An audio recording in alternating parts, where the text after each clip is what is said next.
This is a story about our upstairs apartment bedroom door, and maybe it's also a story about, I don't know, getting started doing something and then stopping and starting and stopping and finally seeing it through, like so many projects that I have going on here around the house.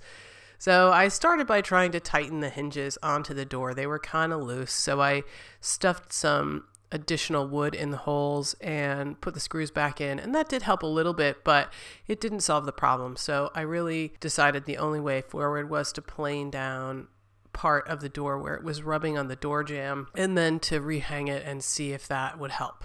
And it did help a little bit. It wasn't perfect though.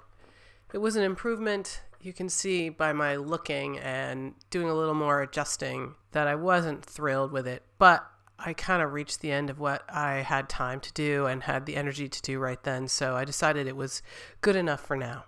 So, like the solid gold procrastinator that I am, I left the swing of the door as it was and decided to work on a beautification campaign for this door. So I got out my old scrapers and started scraping off the dyed shellac that covered it and pretty much all the doors that we have in the house.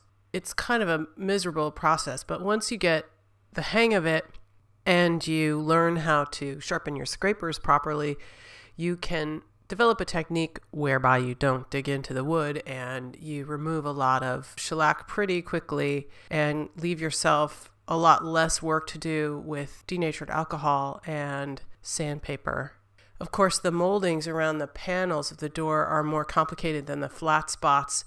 And so I intended to come back and scrape off the molding part, but as I was revealing the flat surface of the door, the rails and stiles of the door, it became clear to me that the mirror had been an add-on to this door at some point, and they hadn't used the same wood surrounding the door or the mirror as they had to make the door. So there was kind of a color difference between the two that was pretty apparent when scraping off the dyed shellac.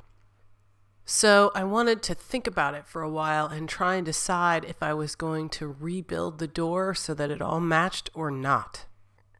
And then here I decided to test a part of the other side of the door just to see what kind of wood was on that side. I wasn't sure since it was painted.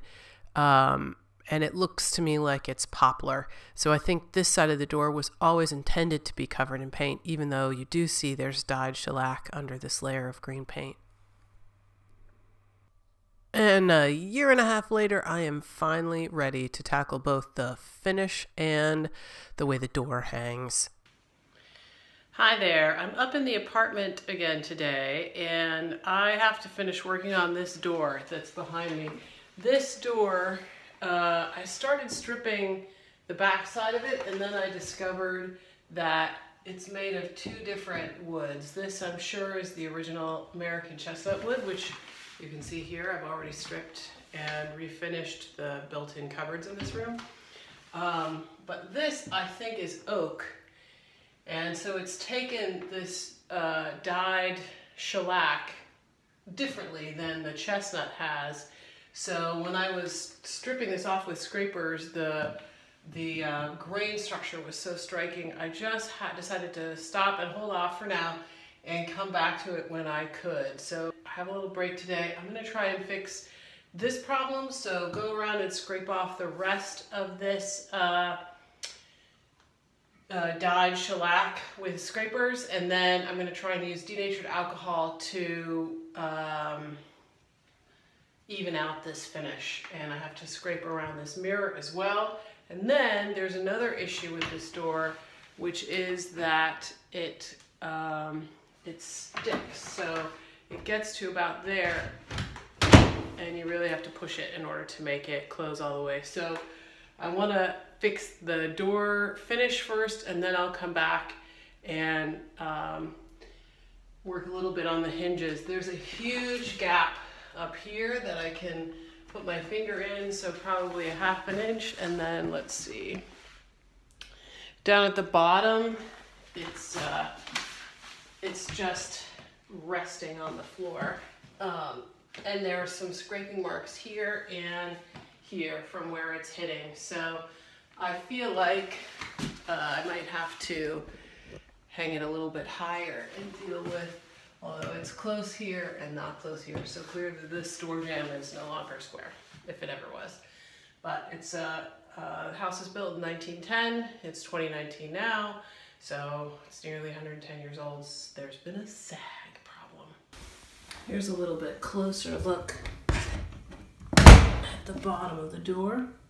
You can see that it's totally rubbing on the bottom of the door jamb. The hinges need to be stripped.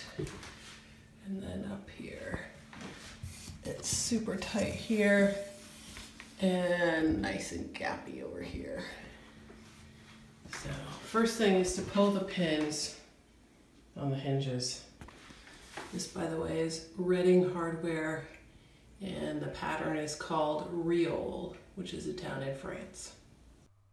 So now you're back to my voiceover recording, and hopefully you'll forgive the repetition in some of that exposition that I just did live in the camera. This is all kind of an experiment for me. I haven't done a lot of videos, and I kind of want to see what works and what doesn't work, so sorry for the repeats. Anyway, Cindy helped me bring the door downstairs, and I attacked all the previously ignored sections of the black shellac with my scrapers. And I had shown you this little scraper up close.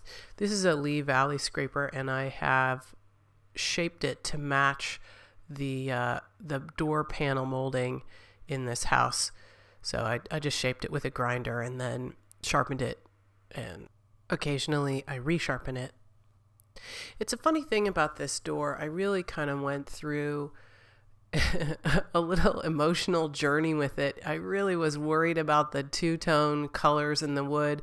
And actually, I said it was oak, but after I've gone through this process, I realized it's just American chestnut. But maybe the rails and stiles of the original door had some shellac on them or were sealed in some way so that they accepted the dyed shellac less deeply than the wood that they used to fill around this mirror. Also, the other interesting thing about this mirror is it's beveled on 3 sides. So I wonder if they had a bigger mirror and they just cut it to fit in this door. There's a sort of an equivalent bedroom door in our downstairs apartment, and it also is beveled on 3 sides. So maybe they took one big giant beveled mirror and cut it in half and put each half in the door, and they just didn't realize this half was going to be so much smaller than the space they had to fill. So anyway, it's in the end I decided to leave it as is, kind of as an homage, I guess, to things not always being perfect. So I mentioned that this door hardware is made by Reading Hardware Company, and it is the Riol pattern. It's taken me a long time to find the door hardware for all the doors in this house, and I'm not quite finished, but it's been a several-year process of having a standing search on eBay and trying to pick these things up wherever I could. So here I use denatured alcohol to liquefy the shellac that remains on the door, and I use very fine steel wool to sort of scrape off the high spots and merge the high spots with the more scraped spots so that I get sort of an even color finish.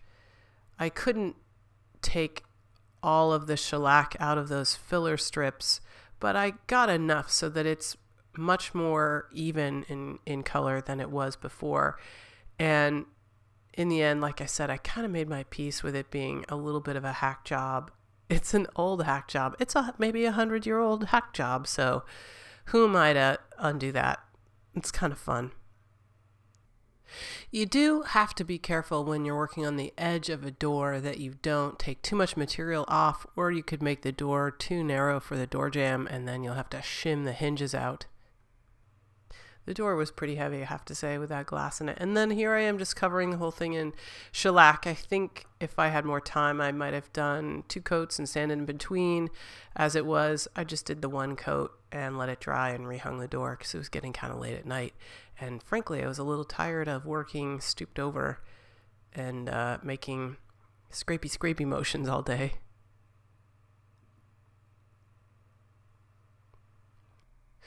So there are probably lots of ways to take the paint off of hardware.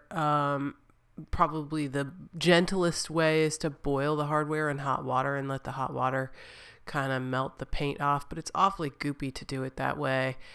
I just tend to use my wire wheel brush and my grinder to do the job. I've had enough experience where I can mostly avoid removing the copper flashing on these steel hinges, so they still look pretty good. And it's easy enough for me to get it done and get it done fast, since I wanted to get this door hung today. Luckily, shellac is a fast-drying finish if you need to get something put back in place right after you work on it. It was a bit of a struggle, I have to say, carrying this door up the stairs after a day of scraping shellac. That corner was a little hard for me, but I did manage to wrestle that door in place and pin it back onto its hinges without, hurting myself or anyone else. Okay. Well, and it was okay, except the door still wasn't closing properly, so I had to go through and tighten those hinges one last time. I noticed that the top hinge wasn't properly attached to the wall, so I pulled those screws out, and while I had the hinge off, I went ahead and well, it did chip off a little bit of the door jamb, so I had to glue that back on. And while I had the top hinge off, I decided I should take the bottom hinge off and clean them both up so that the whole thing was really, really done, instead of I'm tired of working on this and don't want to be bothered anymore done. So again, you have the benefit of seeing me use a wire wheel brush to clean off this copper flashed hardware. It's not the easiest thing in the world. I do wear PPE. I wear my respirator, because it's a bummer to have all that aerated old paint and who knows what's in it. Scrapey, scrapey. I'm boring myself with the wire wheel brush on the copper flashed hinges. I'm bored. Okay, here we go. I'm gonna hang them back up and glue some more little shivers of wood. I keep saying shivers. I guess they're splinters, slivers. Shiver me timbers. I'm gluing them in there, and I am, to be preservationally accurate, using American chestnut splinters. So it's the right kind of wood from a preservationist perspective. And look at that, the door closed flawlessly. I am freaking out. Now the door closes without scraping on the bottom, which is great. We do still have this 2 colors of wood here. I said originally I thought this was oak. I changed my mind. It's just rift or quarter sawn American chestnut. This is flat sawn. And the original style of this door took up this width, and I guess they just had a mirror that they cut the door to fit rather than the other way around. So they had to pack in these pieces around the side and cut up this style here so that this mirror would fit.